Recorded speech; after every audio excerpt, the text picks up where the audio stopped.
thought this was perfect for your book. How's that? So the entire interview should be conducted with me as a cow. That's funny. The avatars are crazy. I don't know how to get this cow head off of me. There we go. There you go. What's the name of Mhm. your fourth book? Fourth book is The Bethlehem Inn. Is it out already? It is. It was just released October 28th. When you say released, like into the wild, what is Yes, it is running free like a gazelle. what does the release of a book like that look like? Are we talking It's about just it just becomes available for purchase. on Amazon or in Barnes and Noble or Yes, currently on Amazon. I actually ordered my author copies, so I do have copies to sell. I'm going to be actually at the Ron Myers Christmas show at the Coliseum in Biloxi, 10th, 11th, 12th. It's actually coming up. I'm trying to get all prepped for that. you said is it only available on Amazon or are there other places? Currently, it's only available on Amazon. I hope to put it in some storefronts. The challenge with only having a Christmas, we have a very short time to sell them. I'm trying to line up schedule some dates with some local schools, preschools, and things like that to do like in-person readings. And usually when I do like something like that, I'll send out a flyer ahead of time, like a week ahead of time. It's like, hey, I'm going to be at the school reading a book. If you'd like to like pre-order some books or some gift bags that aren't available online. I always forget that there's a song attached to this book. Yes. Is Yeah. there a song for all four books? Yes. So all the books are sing along songs. So they're all subtitled. Like this one is the one this year is The Bethlehem Inn, a Christmas story sing along. So all of my stories are stories that you can sing. So I also produce a studio track with it, as well as the karaoke track, because that's kind of how the whole book thing started out. So how I got started, we were the worship leader was doing the Christmas program for the kids, and he had a few songs. Like, hey, I've got a few songs I've written, but I'd like to write a script around it. Would you like to write a script? I was like, yeah, sure. I'd like to give him try that. So I started writing a script around the songs and things that he had. And like one of the scenes in the play that I was writing, there was a scene with a family that are kind of thinking about the different ways that, Jesus is coming affected everyone. And then the kid was thinking, oh, the animals must have been really weirded out. And I was like, what are you talking about the animals? And that's where the idea was came from there's a kid in my food, so the animals, Jesus comes in a manger and there's a kid in the animals food. And that's kind of where it started out. So it was a fun little idea. So we wrote the whole song around there's a kid in my food. And then after the play, everybody said, oh, that song was so fun. I was like, it was very well received. And that was really neat. So the whole thing really started out with the song. So fast forward about 10 years later, and I was learning how to produce a book. I mean, because you see indie authors and things like that all over the place is becoming more and more popular. I wanted to know how to do that. How do you get a book idea out of your head and into your hands?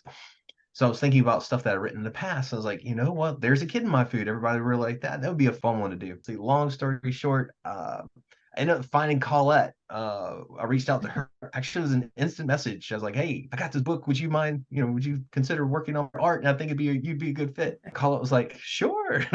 she wants to work with me. I was like, "Now what do I do?"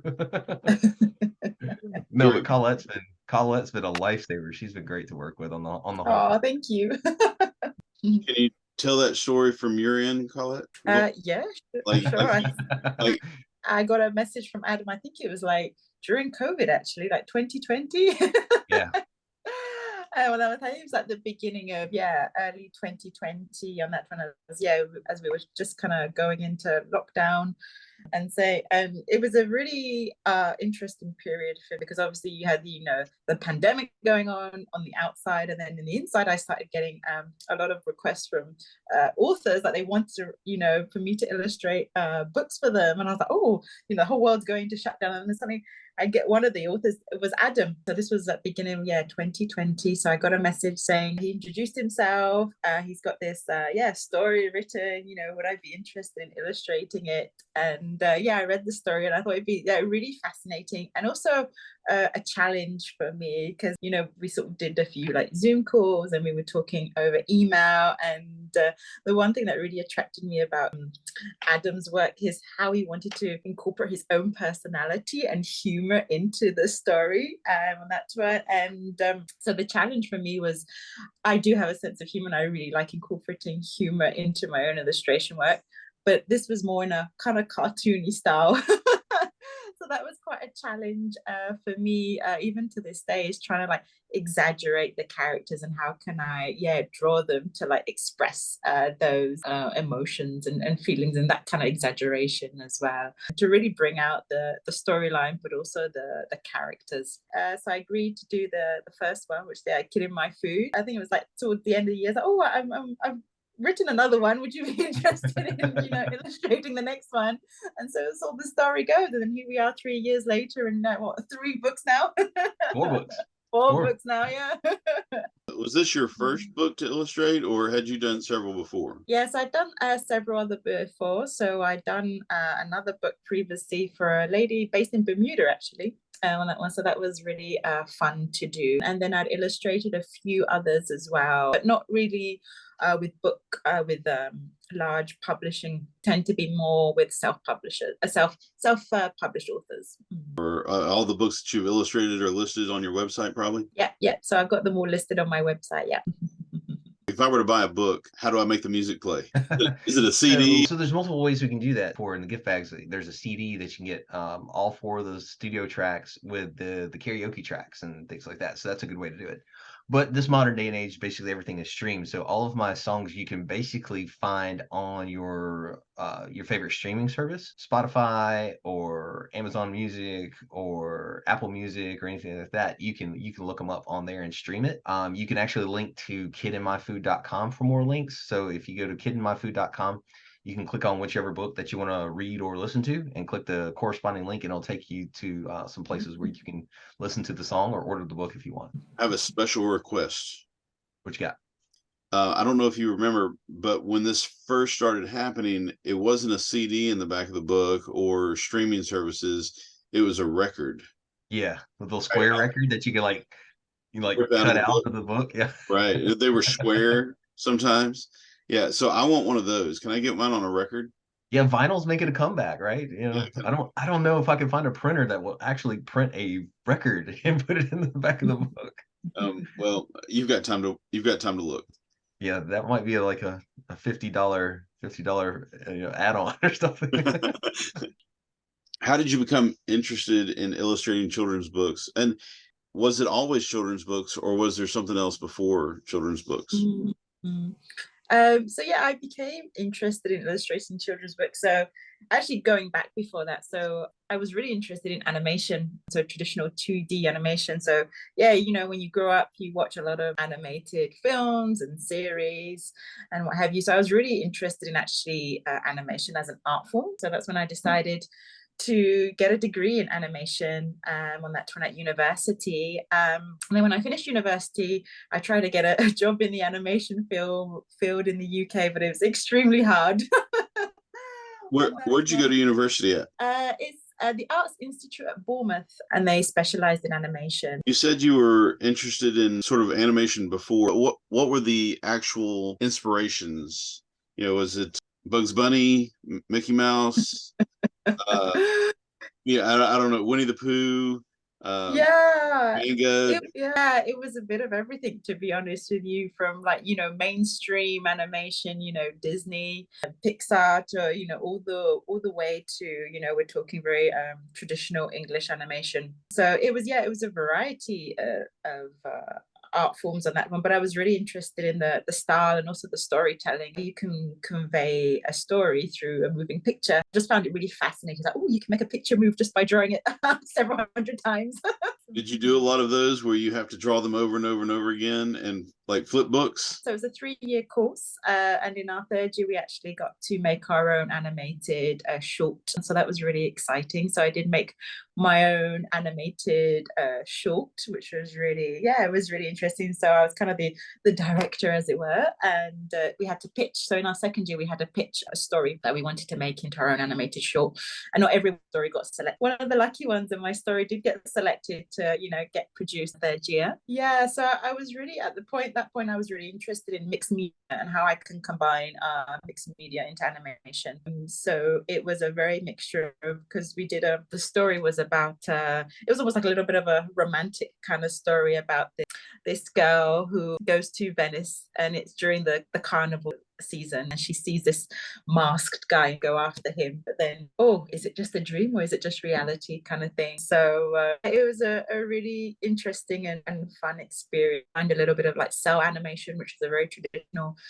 kind of doing the whole painting on cells, and then it had we did some ink animation and doing ink on paper. And obviously we had the digital aspect as well on it by adding color to all the frames digitally. So it was a fun combination. Well, it was very hard going, but it was a fun experience.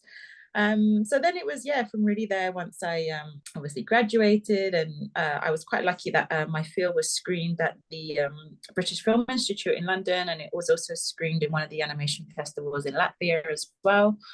And then we put it on YouTube, and it's quite an interesting period, an exciting period. From there I tried to get a job in the animation industry in the UK. Extremely hard. And it was very challenging as well, and very competitive, but I had that drive that I just love drawing, you know, and I wanted to continue with that passion and that drive. So I just wanted to draw. Came out of university, and then I just want to continue drawing. And at that point I didn't have my own particular style, because I was like, you know, looking around, I was like, oh, everyone's got their own style, and everyone's kind of, you recognize people from their styles of drawing and their art forms and that one, and I didn't quite have that yet. So I started really experimenting, doing all sorts of different things, and that's when I came across a particular style, a very kind of honed into the kind of inner child, very children's like drawings, and I started becoming very attracted to like illustrating, and that's kind of where I started varying my style. And I was like, oh no, I really like this style, I really like this kind of the concept of being able to create something cute, whimsical, and just takes you to a whole different place. And that's when I started developing my own style. But in the meantime I was like, okay, I need a job.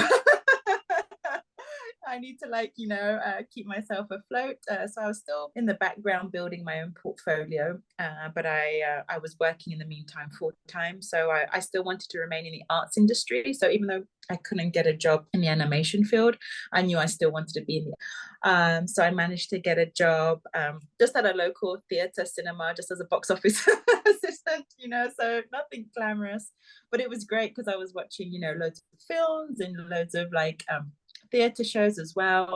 I was getting all the inspiration in terms of like storytelling and the art forms as well. And I was watching everything from like ballet to play, musicals on that one, and obviously the films as well. And again, still building my own style in the background. So it did take me a number of years to build up my own portfolio and then set up my own website and getting my work out there. And then we had the financial crisis hit that one, and they wanted to make me. So I was just like, oh no. And at this point, my head still hadn't taken off, but I was still working at it. So I was like, okay, I need to find another job now. So I managed to get another job with a book publishing company in London, and it was great because they were publishing books on the art, so anything from graphic illustration, fashion. It was a great time because again I was meeting a lot of directors, a lot of illustrators on that one, graphic designers, and then, you know, working in London is such a vibrant place in terms of art as well. And again, I was still working on my own style. And it got to a point, I was like, okay, I found my style. And that's when I started, sending out my portfolio to agencies and book publishers. And I never got a response. You got one from Adam? I did, yes. And it was a really interesting time because at that time I'd been at the book publishing company for about 5 years, and that's when my husband was like, okay, there's this opportunity to move to Singapore. So I was like, okay, great, because I can pack in my full-time job and I can fully concentrate now full-time on my illustration work. And I didn't really know, obviously never been to Asia before, never lived in Asia, and I was like, okay, it'd be really interesting to see what the Asian market thinks of my work as well. And it's just been an amazing response. So since I've been in Asia, my art has really taken off, because here in Asia, especially the illustration market is not only open to children, but we also have like here adults like illustration work as well, especially when it comes to comics and anything cute as well. So suddenly, my market suddenly like widened. A little bit earlier, before I actually made contact with Colette, what got me invested in her style. So I'd originally contacted what you call a vanity press. It's kind of like I call them like book Sherpas, because they, if you don't know how to do something in the publishing industry, they'll supplement that. So like, they can do all of it, as far as like editing and illustrations and those kinds of things. So one of the phases as you're talking to them about possibly publishing your book is like, they'll say, okay, well, it's time to choose an illustrator, which was one of my biggest deals.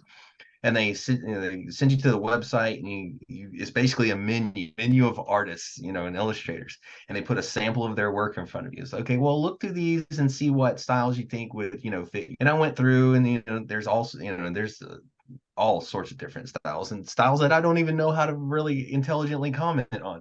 But what you like, and what would you think would fit your book. And I came across 2 or 3, kind of whittled it down to 3. And the lady that was like guiding me through this thing, so the menu can tell you the artist name, because they wanted to keep that secret, because they still want you to, produce your book with them. I think she made a mistake. Oh, that's Colette. She does really great work. I was like, Colette. Okay, so I'm writing this down over here. I wrote down Colette's name, and it didn't work out with the other company. But then I remembered that I had her name. So after I basically kind of disconnected with the other company, I was like, I still needed an illustrator, because that was my biggest hang up. I didn't have an illustrator. I didn't even know how to do that. So I reached out to Colette, and I think I commented on the style. I was like, I really think your style would, work well with my book, because her style was very sweet. I loved how she got the emotions in the characters. And I was like, I also commented, it's the eyes. So a lot of eyes were like just simple little dots. And I don't know how, but she pulls out, all this emotion from dots in the eyes. And that's kind of how, our illustration style kind of worked out. You were talking about your style and developing your style and developing your portfolio. I've thought a little bit about doing book illustration myself as an artist, but the idea of having to do more than one page of the same thing is not what I'm very comfortable with. The idea of doing a whole book blows my mind. Then having to do not just a whole book, but now having to meet with several different authors and do books for several different authors who want different things. How does your style, well, first of all, does your style stick to every book? Or are you having to change your style up a lot for each book to meet the requirements of the author? So my own style is a very kind of whimsical, dreamlike style. Working on Adam's book one really pushes my own boundaries one in terms of like characters and kind of the whimsical element. So I really like that. And I find it very challenging, but I also like to incorporate that kind of still that have that whimsical feel to it, especially when it comes to colors, and also when it comes to adding like the little details. Even though my style, I feel my style sometimes is being stretched, and I'm also being challenged and pushed, I still like to have kind of my own personal touch. So people might see it as like, oh, Colette, I didn't know you kind of do this kind of like, cartoony kind of humorous kind of illustration. But I still want to show people that yes, I can do it, and I still want to add my own kind of personal element into it. It can be challenging in terms of my own style when I'm working with different authors, because obviously authors have their own perspective, their own idea on what they want for their own books, which is I understand, but they've obviously come to me for a reason. Right. Be flexible, adaptable, and also add my own kind of personal touch to it as well, and say, I can do this, but it's still my style, still my thing. I think a good mixture of our styles, like a real combination of your like the whimsical, fantastical, like Time to Glow, I think is probably a good example of that. Can I screen share some of that? Yeah. You don't have a felt board that you can do these demonstrations on? So this is just some of the illustrations in Time to Glow. It's like the sparkles and the flares, and Colette like adds that like whimsical, like fantasy type details to it. It's coming in. It's all great. There it goes. It just takes a second. And this is a star just kind of stared out into space. I think this one also incorporates, let's see, this one had the angels and things in it too. I can get to the angel ones. Oh yeah, this was really, I love this little character right here. Yeah, the comment on the Harley. Oh, yes. Yeah, but this is like really fun. I like this one a lot. I've got a special question. On the count of three, both of you answer at the same time. Which is your favorite character of all four books? 1, 2, 3. Angel? You're supposed to answer at the same time. Okay, that didn't go. Sorry, I had to think. I was always so many characters. I was like, "Oh, tough one." So your favorite character is the angel, Adam, right? They're kind of all special to me. I like Angel a lot because I don't know, in Angel Blues is like Angel just is trying and trying to get it right, but it just can't. Trying so many times, and it's like yeah, Angel's a special character. I can relate. Yeah. Which is your favorite character to draw? Cow and the sheep. I think because they've got such a dynamic duo between them, and there's this kind of like comical and humorous kind of relationship that they've got between them. In terms to draw, oh wow, I think definitely like the sheep. One of my favorites ones to draw. The sheep haircut is like amazing. It was like is awesome. You have a picture of that? Ice cream. Also, the little chicks are quite fun to draw because you can really like animate them and add so much character, and they can do all sorts of funny little things. And I think the last ones we've got them kind of chasing these little bugs, and then they get chased by bugs. And that's something that, as far as like the illustrator process, like Colette just brings to the background. So I write the main story and stuff like that, and then I hand it over. I do my best to come up with an illustrator brief to see what I see in my head, tell her what I'm seeing in my head, and then I just give it to her, and then she comes back with the illustration. It's always really special to see like the first drawings. It's like how is she interpreting what I'm trying to communicate? And it never fails. She'll always add these little touches in the background, like these little backstories with the little characters in the background, and it's awesome. I mean, it's like they're hilarious. And it's like I'll go through it like 8, 9 different times, and I'll come out with something different. I didn't notice that this thing was here, or this thing was doing this thing. Is you did this because, and yeah, it's just that layer. It just adds an additional layer to the whole story. It's really good. To me, these look digital. Are they digital? Yes, that's right. Yeah. What do you usually work on?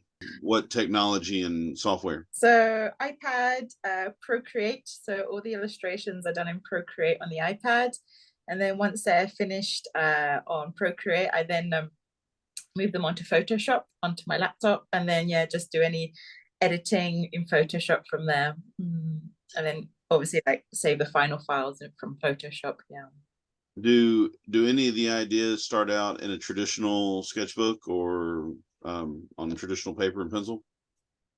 They used to back in 2020, but I really moved onto digital art form now. So the storyboard, the sketches are all done on the iPad. Do you archive the process and hang on to files and all of that from the very beginning? Yeah, because those are the fun drawings and sketches, and it's also always nice to see the process as well, how it starts off with a very random, loose, rough sketch, and then how it kind of the process goes on to very final, colored, refined, drawing. Whenever I'm looking at books, like I like a lot of Dungeons and Dragons right now, and used to like Star Wars a lot. And one of my favorite things is when they come out with a book that has not just like the final finished artwork, but the rough sketches of the artist that created, and I love those more than I really like the final stuff. So how many books do you have to come out with, Adam and Colette, before we can see like the art of the Kid I keep every round of revisions, like when we're going back and forth in the revision process, like I keep them all, and I label them. It's like I'll say, this is spread 101, spread 102. It's like, and then sometimes I just like go back and like I like clicking through them just to see the progression of where it started and where it ended up. Yeah, it's always really nice to see those things. Yeah, I love the rough sketches. So this is how Sheep started out. in the Yes. very first page, the first page of the first book. This is the first introduction to sheep. It was like he's out in the field and he's getting snipped. And then we see him next and he's got this poodle cut thing going on. And those eyes are fantastic. Oh yeah. She does a great job with the expressions. You know, Like I the can't cow, believe like, and the cow butt in the background. yeah, the cows here. And this is the cow, the kid booping the cow's nose. That was like iconic. It was like that was like the perfect illustration for doing this scene. And honestly, this is kind of like the icon of the whole series right here, the Kid in My Food series. So Yeah. yeah, this was really good. And is this sheep over here face palming? Yes. Yeah, yeah. We I sort of struggled with that because, like, yeah, I think the word face palming is a very like American term, No, that's and I was kind of fantastic. struggling with that. Adam will know. We And do a lot of face palming in my books. right. And the horse is eating this up. The horse is like, yep, you just got booped. All right. So what are some upcoming, what's the new stuff coming out? So the Bethlehem Inn was just released. So that's the newest one in the series, in the Kid in My Food series. And just to be clear, that was October the 28th, 2023, correct? Yes. Yeah. So you can find that on Amazon.com. You can go to kidinmyfood.com for more information. Also to, links to the other books. So yeah, one of the nice things, we tried to integrate all the different characters throughout the other books. So we started out with There's a Kid in My Food, and then cow and sheep show up in all the books. Like Colette was saying, it's like they're just fun characters to work with as far as like the little interactions. Yeah. I mean, one of my favorite things is like, what are we going to put on the back cover? It was like, because they're always like gagging one another or like joking, pranking each other and stuff like that. So Yeah. it's kind of fun. Those turned out to be really fun characters. Bethlehem Inn just released.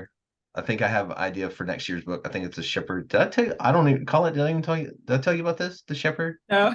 Oh, yeah. Okay. You Spoiler alert. Big reveal. in the pipeline. No, so I think next year is going to be. I think it's titled the Funky Shepherd. Oh.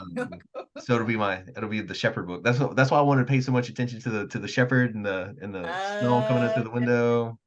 So the angel the angel appears to the shepherd, and then the angel says that you're going to meet a king. Well, the shepherd's all nasty and dirty in the fields. Like, I can't meet a king like this. I got to get clean before I meet him. So it's going to be kind of the shepherd's journey to get all cleaned up before he meets the king, and probably things are going to go awry. But the song is going to be a funk song, like a bow, bow, bow, bow, that kind of thing. So yeah, I'm looking forward to the song. I was like, I hear the song in my head already. It's like, yeah, it's like it should be really good. It should be a really fun book. When do you start writing it? When the muse speaks. So I mean, right now I'm in like promotion mode for this one, so there's not a whole lot of time to write right now. Usually when Christmas starts slowing down more toward the beginning of the year is when I can like sit down and start writing the next book. Do cow and sheep have names? No, just cow and sheep. We haven't named them yet. Honestly, all the characters, they're just what they are. It's like, donkey, Cow, sheep, and sheep, cow. horse, duck, chicken. What have you got going on, Colette? So at the moment, yes, I'm working with a local author here in Singapore. So it's the second book I've done with her. So yeah, my deadline is actually this week. So she's hoping to get it out for Christmas as well. So her story, it's really interesting because I've really had to simplify my style, like as in like no background. So with her, it's a really cute story about the title of the book is Confessions of a Therapy Dog. So again, while I was working on Adam's first book in 2020, I was also working on her book as well in 2020. So she created her first book was called Quarantine, and it was about her two dogs and how they had to put up with her during lockdown. So she's come out now with a second book, which I'm working with her at the moment, called Confessions of a Therapy Dog, where her own dog goes for is almost like a therapy dog, goes around the local community and does all these different activities, and also proves to be her own therapy dog by, you know, keeping her company and keeping her sane, as it were. So it's a very nice, simplistic little kind of fun book. I'm hoping to be out again for Christmas as well. So I'm just kind of finalizing the illustrations for that one. So yeah, that's what's in the pipeline at the moment. So another little book before the end of the year. I'm also working on some other community projects at the moment, just some small community projects, and then obviously my own kind of personal illustration work at the moment. So yeah. Yeah, I was gonna ask, have you written any of your own stuff? Yeah, so in terms of personal work, I have had a lot of people ask me that, you know, have I written my own books and that one, and I haven't. I think because I've been so busy illustrating for other people. So I did come out with a story a few years back, but I haven't really managed to fully develop it yet. It was actually based on one of the illustrations I created, yeah, about maybe 5-6 years ago now, and I could really see the potential, the story in it. But I think if I wanted to, yeah, spend time with it, I would have to dedicate a big block of time and suddenly work on that project. Where at the moment I don't really have that block of time. How do you incorporate diversity and inclusivity into your illustration? Definitely incorporating like cultural specific elements into my books on that one. So you'll probably notice I always like incorporating animals, you know, worldwide. Everyone can relate to them, but yeah, also kind of incorporating those kind of culture specific, you know, in terms of, especially in the latest book as well, that we've done, it was very kind of Bethlehem kind of focused, and we also try to incorporate different nationalities as well into the book. So again, different nationalities, you know, you look at their different kind of clothing, the different objects, also the different environments that they're in, and I try to incorporate those into the books as well. So not sort of focusing on one particular culture, but really like looking at a wider range to have those into the story. Because I mean, these stories are set in the Middle East, and there's a whole, you know, all range of cultures and traditions and things like that over there. One of the books, actually, Angel Blues, the angels were like of all different colors and nationalities and things like that. That was a very beautiful spread, actually, when the angel host comes down. And Colette, again, did a wonderful job with that, because they're all playing different instruments. They have like really beautiful colored clothes on, and it was really a nice spread. Yeah, this was a beautiful spread. So much going on in that. Again, I'm kind of envious because when I draw, I almost always focus on like one piece in the middle of the paper. Very rarely do I put more than one or two or three max. And you've got a whole host of angels and farm animals. This is fantastic. Yes, beautiful. Yeah, but just the whole the little sparkles in the background just add so much, and like just the way that your eye kind of follows like the top of the angel, like follows all the way to the blue angel. It's really nice.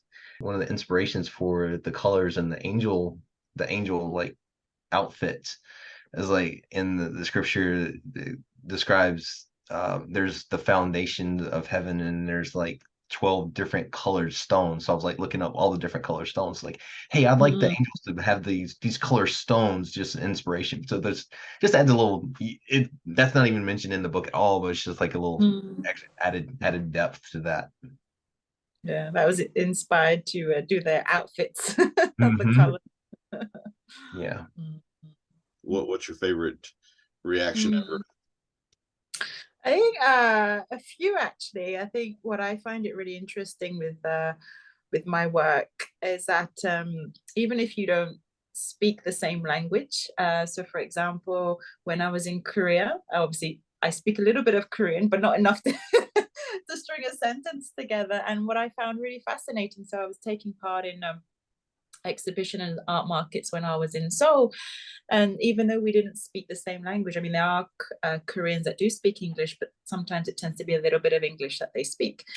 I just felt we could communicate through the artwork on that one. So, and the artwork brought us closer together, and then we had something in common. So they would comment maybe about the colors, about the style, or even if it's like a little thumbs up, a little heart kind of things, like suddenly like, oh, we're two different people from two different cultures, not even sometimes speaking the same language, but the artwork brings us together. And for me, that is priceless, how it kind of connects people from different walks of life. But also in terms of like the younger audience reaction, I love to see just their eyes light up and like kind of their facial expression change when they see it, especially when they see my artwork, and they start naming all the different characters. I remember there was this one little girl, and she came, saw my artwork, and she started naming all the little characters. Oh, this can be so and so, and this can be so and so, and maybe they're doing this, and maybe, you know, they're going on this little journey and things like that. So I really like how it sparks their imagination. It really drives them go forward and roll with it and go with the flow. It is so important with a picture book too, because, you know, obviously with the kids that are picking this up, then not all of them obviously can read, but following along with the story and being able to just kind of get the gist of the story through the illustrations, it's really amazing. Yeah, especially when they see the colors. I think the main attraction is like, oh, I was attracted to the colors. That's the first reaction I get. I was like, oh, it's so colorful. Like, oh. What kind of advice would you give to up and coming illustrators? Never give up. You know, if it's it doesn't matter, you know, if you get rejected, you know, what you're doing is from the heart, and that's the most important thing. And if it gives you that kind of that passion, that love, you know, who is someone else to stop doing what you love? And so yeah, just continue growing, continue with your artwork. Don't do it for anyone, but just do it for yourself. To clarify on that, when you have a client who asks you like to do these illustrations, how do you do that for yourself? I do it because I add my own touch to it. And I was like, oh, how can I add my own personal touch? You know, like I think like we were discussing earlier, like having those little background characters doing all these little kind of like side things on the side. So that's kind of how I'm doing it for myself. How can I incorporate my own kind of element into it? I could see sort of sneaking in, you know, the little things that you think are really important and necessary to the illustration, sending it to Adam, and Adam looking at it and going, you're right, I didn't know it needed that, but it does, right? Is that... Oh yeah, absolutely. Yeah, because she'll come up with something so much better than I had in my head. Like, okay, good, I made a right choice here. All right. Yeah. When I read the story, I was like, okay, yeah, I read the story, but then I'm thinking, what else is going on? Because there's always something going on, you know, even like now, there's always like something going on around us kind of thing. I was like, okay, how can I incorporate that other else into the picture? And then it also makes it a more kind of fun interaction. So you're not just focusing on the main story. Like you would read the book again and again and again and again kind of thing. And you want to like almost like surprise the reader each time. On that. So, oh, I never spotted that first time round. Right. Didn't notice the face palm the first time. Face palm, yeah. Yeah, or the huge grinning horse. Adam, do you have some advice for people who want to write their own books? Wow. Yeah, there's so much. There's so much to writing a book, and especially if you're like doing self-publishing, it's a lot of work. It's totally worth it. It's a wonderful experience finally having your book in front of you. It's wonderful. There's so many resources available now online. There's so many classes, and you can put the path together. If you dig in and find a good resource. One of the good resources I used that actually gave me the confidence to kind of go at it was a book by Yvette Jones. I think it's Yvette Jones. It's called like How to Publish a Children's Book. And, you know, it's kind of a roadmap. It's like, okay, you got a story, find an illustrator, and here's how you put it together, and here's your formatting, and you're going to have to do this to upload. So it's available every step of the way. You can find some information along the way online to help you out. It can be very intimidating, and you're going to be angry and scared and cry a little bit and all of that along the way. But it's definitely a fun, worthwhile journey. You said yours were available on Amazon, right? Yes. Is Amazon helpful? Amazon has a whole bunch of resources to help you. I mean, I think it is the most mature platform out there for self-published authors. And also, I mean, just the numbers as far as like Amazon has 70% of the book market in the United States. So that alone is pretty tremendous. So yeah, it's worth it. The Kindle Direct Publishing, KDP, they're not paying me for this, but KDP is probably the best platform to upload your work to. Got a wizard format that shows you all the information you got to do. You can format your book and upload it, but it's a free service. So, it's kind of a no-brainer for me. You start with KDP and branch out from there. So when you say start with KDP, I have no book at all, not even in my brain. Can I go to KDP, get through the process? Well, not necessarily. They're not going to step you that kind of detail. They do have, if you're like for kids books, they have like a specific software that you can download, the Kindle Kids Book Creator. Mm-hmm. And then you can it gives you software to put your spreads in. You can lay text on top of it and stuff like that if you want to. So that's a basic little application that they provide for you. But if you go on YouTube, there's people that kind of step you through the process. It's like, okay, now here's your script. It's like you might want to find an editor to refine your script and things like that, because you want to put your best work forward, that kind of thing. So yeah, there's a lot of details and every phase of it. You can dig into it as much as you want. Adam, what is your favorite children's book? Wow. I'm a Mo Willems fan. Pigeon cracks me up. Yes. Pigeon is really funny. There is an old book called Dinner Time. It's a pop-up book, and it was written by Han somebody. I don't know. And it's a terrible book that kids should not read because it's really all about animals eating one another. It's really terrible, but it's really funny at the same time. And my kids loved it. So, what's your favorite children's book, Colette? I think probably The Snowman, Raymond Briggs. So yeah, very traditional. I think one thing, because I grew up with it as a kid, and I really like the illustration work, that one, the colored pencil work, and I really loved how it told the story with no words. I think that was the biggest thing for me. Visual storyteller. Who wrote the book? Raymond Briggs, The Snowman. It was Dinner Time by Han Piankowski. The common spelling, Piankowski. Dinner Time by Hans. Yeah, Han is Jan. Han. Oh, that looks fantastic. So I'm going to go out now and pick up copies of both of these books. There you go. And when you read Dinner Time, you have to do special voices with them. So that's what we did with our kids. It was a lot of fun. My favorite book, Polka Bats and Octopus Slacks, 14 stories by Caleb Brown. And now he has a lot of other books out. So if we're sharing books, all right, y'all got to go and look up Polka Bats and Octopus Slacks. It's past my bedtime. What time is it in Singapore right now? Just gone 10:30 in the morning, 10:36 to be precise, in the morning. All right, at 10:36 in the morning, I'm eating my morning snack. So, Brian, yep. I'm going to go to bed now. Sounds good. No, thanks for the conversation, guys. I think it was really fun. Yeah, thank you so much. All right. Well, it was nice to meet you, Colette. You too. You too. Take care. All right, you too. We'll talk to you later, Adam. All right. Thanks, Chad. Appreciate it, man. Good night. Bye, Colette. Thank you. Bye. See you. Bye.